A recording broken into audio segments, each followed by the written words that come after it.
제43장.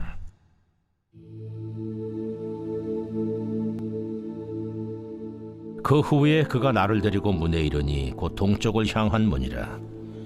이스라엘 하나님의 영광이 동쪽에서부터 오는데 하나님의 음성이 많은 물소리 같고 땅은 그 영광으로 말미암아 빛나니 그 모양이 내가 본 환상 곧 전에 성읍을 멸하러 올 때에 보던 환상 같고 그 발강가에서 보던 환상과도 같기로 내가 곧 얼굴을 땅에 대고 엎드렸더니 여호와의 영광이 동문을 통하여 성전으로 들어가고 영이 나를 들어 데리고 안뜰에 들어가시기로 내가 보니 여호와의 영광이 성전에 가득하더라. 성전에서 내게 하는 말을 내가 듣고 있을 때에 어떤 사람이 내 곁에 서 있더라. 그가 내게 이르시되 인자야, 너는 내 보좌의 초소, 내 발을 두는 초소, 내가 이스라엘 족속 가운데 영원히 있을 것이라. 이스라엘 족속 곧 그들과 그들의 왕들이 음행하며 그 죽은 왕들의 시체로 다시는 내 거룩한 이름을 더럽히지 아니하리라. 그들이 그 문지방을 내 문지방 곁에 두며 그 문설주를 내 문설주 곁에 두어서 그들과 나 사이에 겨우 한 담이 막히게 하였고 또 그 행하는 가증한 일로 내 거룩한 이름을 더럽혔으므로 내가 노하여 멸망시켰거니와 이제는 그들이 그 음란과 그 왕들의 시체를 내게서 멀리 제거하여 버려야 할 것이라. 그리하면 내가 그들 가운데 영원히 살리라. 인자야, 너는 이 성전을 이스라엘 족속에게 보여서 그들이 자기의 죄악을 부끄러워하고 그 형상을 측량하게 하라. 만일 그들이 자기들이 행한 모든 일을 부끄러워하거든 너는 이 성전의 제도와 구조와 그 출입하는 곳과 그 모든 형상을 보이며 또 그 모든 규례와 그 모든 법도와 그 모든 윤리를 알게 하고 그 목전에 그것을 써서 그들로 그 모든 법도와 그 모든 규례를 지켜 행하게 하라. 성전의 법은 이러하니라. 산꼭대기 지점의 주인은 지극히 거룩하리라. 성전의 법은 이러하니라. 제단의 크기는 이러하니라. 한 자는 팔꿈치에서부터 손가락에 이르고 한 손바닥 넓이가 더한 것이라.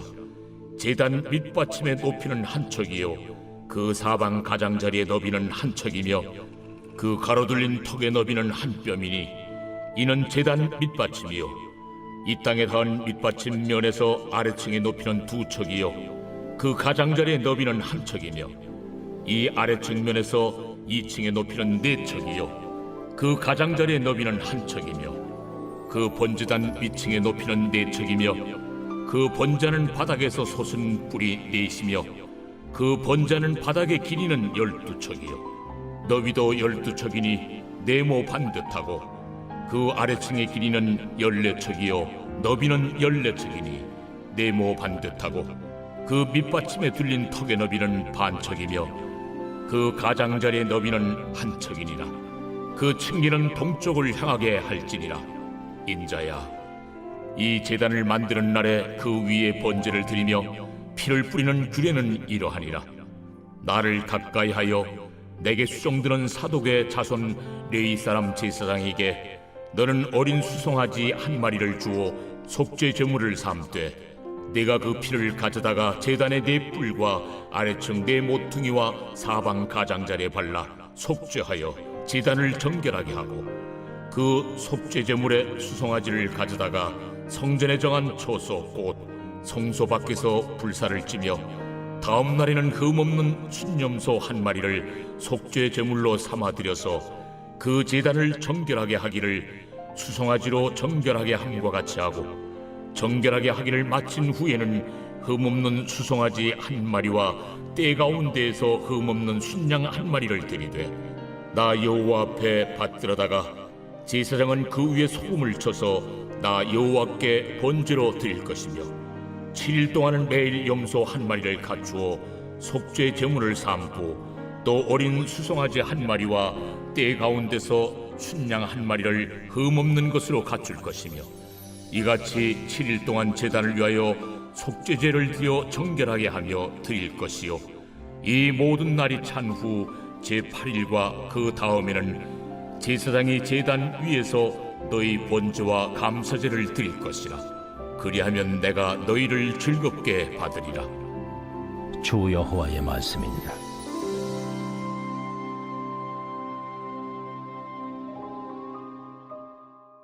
새벽 영성 기도 시간입니다. 오늘은 에스겔 43장의 말씀을 함께 살펴보겠습니다. 에스겔 40장에서 43장까지는 새 성전에 관한 환상입니다. 오늘 본문은 새 성전에 임한 여호와의 영광에 대해 다루고 있습니다. 1절에서 5절까지를 살펴보면 영광이라는 말이 4차례나 반복이 되고 있습니다. 6절에서 27절까지는 단 한 차례도 나오지 않았는데요. 1절에서 5절까지는 4차례나 반복이 되고 있습니다. 하나님은 에스겔에게 새 성전에서 임할 하나님의 영광을 보여주십니다. 하나님께서는 에스겔에게 그가 사역을 하는 긴 시간 가운데 여러 차례 환상을 보여주셨는데요. 오늘 본문에서는 하나님의 영광이 성전에 가득한 환상을 보여주셨지만 과거 약 20년 전의 사건에서는 하나님의 영광이 성전을 떠나가는 장면을 보여주십니다. 에스겔은 하나님의 영광이 성전을 떠나가는 환상을 보므로 슬퍼했을 겁니다. 그런데 그때로부터 20년이 지난 지금 에스겔은 하나님의 영광이 성전에 가득한 것을 보고 있는 것입니다. 20년이라는 시간이 흘렀기에 하나님의 영광이 가득해진 것은 아닙니다. 우리의 삶을 살다 보면 때로는 시간이 지나감으로 해결되는 것들이 있긴 합니다. 하지만 그렇지 않은 것들이 상당히 많습니다. 시간이 지나갔다고 해서 하나님의 영광이 돌아온 것은 아니었습니다. 에스겔은 하나님의 영광이 가득한 환상을 보았습니다. 그리고 이러한 음성을 들었습니다. 9절입니다. 이제는 그들이 그 음란과 그 왕들의 시체를 내게서 멀리 제거하여 버려야 할 것이라. 그리하면 내가 그들 가운데에 영원히 살리라. 그리하면 내가 그들 가운데 영원히 살리라 라고 말씀하십니다. 구체적으로 어떻게 살아야 하는지를 말씀해 주고 계십니다. 7절을 보시면 이스라엘 족속과 그들의 왕의 음행을 언급하고 계십니다. 그들의 음행을 버려야 함을 말씀하고 계시는 것이죠. 이 음행은 육체적인 부분뿐만 아니라 영적인 부분도 포함하고 있는 것입니다. 참되고 살아계신 하나님을 섬기는 대신에 이방의 신들을 섬기고 이방의 문화를 따르고 있는 것을 언급하고 계시는 겁니다. 우상 숭배를 버리라는 뜻입니다.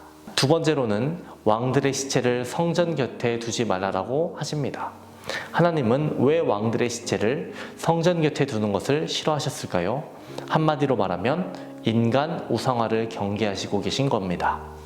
때때로 이런 일들은 왕들의 유언으로 행해지기도 했고요. 또 이미 죽은 왕을 우상화하려는 아첨하는 신하들의 의식에서 행해지기도 했습니다.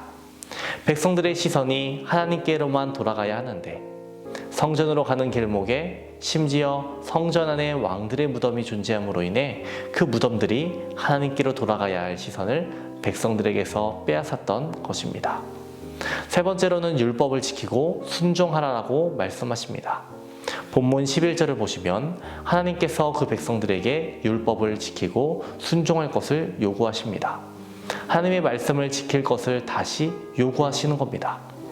이스라엘 종교가 부패하고 유다 왕국이 멸망했을 때 백성들은 하나님의 말씀을 떠났고 말씀에 불순종했습니다. 하나님은 하나님의 영광이 영원히 함께하겠다라고 말씀하시면서 무엇을 요구하시느냐? 율법을 지키기를 또 순종하기를 요구하고 계신 겁니다. 네 번째로는 번제와 감사제를 드리라라고 말씀하십니다. 다시 피 흘리는 제사를 드리도록 요구하시는 겁니다. 속죄 제물에 근거하여 자기 죄사함 받고 하나님과의 올바른 관계 속에서 하나님을 섬기라는 뜻입니다. 주님의 교회에는 하나님의 영광이 가득해야 합니다. 이스라엘 백성들이 과거에 성전에서 범죄한 것을 우리는 보았습니다. 우리는 주님의 교회에 주님의 영광이 가득하기를 기도해야 하겠습니다. 하나님만을 예배하고 하나님의 이름을 높여드리고 주님의 말씀에 귀를 기울이고 그 말씀에 순종하는 온 성도들이 되기를 기도해야 하겠습니다. 오늘은 화요일입니다. 화요일 공동기도 제목은 코로나 종식을 위한 기도입니다. 먼저는 예배와 일상의 회복을 위해서 기도해 주시고 성도들의 건강을 위해 기도해 주시기 바랍니다. 기도하겠습니다. 모든 찬양과 영광을 받으시기 합당하신 주님, 오늘도 주님께 예배하는 귀한 시간을 허락하심에 감사합니다. 우리에게 귀한 말씀을 주시니 감사합니다. 주님의 성전에 하나님의 영광이 가득하기를 기도하는 우리 모두가 되기 원합니다. 하나님의 말씀 앞에 겸손히 서게 하여 주시고 말씀을 붙들고 순종하는 삶 살아가도록 우리에게 힘과 능력을 주옵소서. 세우신 교회와 담임 목사님을 위해 기도합니다. 하나님의 영광이 가득한 교회, 말씀과 예배가 넘치는 교회가 되게 하여 주옵소서. 담임 목사님, 말레이시아 난민학교 방문 중에 계십니다. 담임 목사님의 사역 가운데 성령님 함께하여 주시옵시고 건강을 지켜주시고 안전하게 하여 주옵소서. 오늘은 코로나 종식을 위해 기도합니다. 우리들의 일상이 회복되고 예배가 회복되길 원합니다. 또한 성도들의 건강을 지켜주시옵소서. 퇴임문을 위해 기도한 성도에게 자녀를 주시고 사고로 입원한 성도, 투석으로 어지럼증으로 디스크로 고통받는 성도들 고쳐주시옵소서. 공황장애, 불면증, 우울증으로 고통받는 성도들 하나님 치료하여 주시고 주님이 주시는 평안함을 누리게 하여 주옵소서. 암투병 중에 있는 박지승 권사님, 유은영 권사님, 김정수 집사님, 오유미 성도님, 박서연 청년, 유경민 청년 주의 손으로 안수하여 주시고 깨끗이 낫게 하여 주옵소서. 암세포가 사라지게 하시고 재발되지 않도록 하여 주옵소서. 우리의 길과 진리 생명 되시는 예수님의 이름으로 기도합니다. 아멘.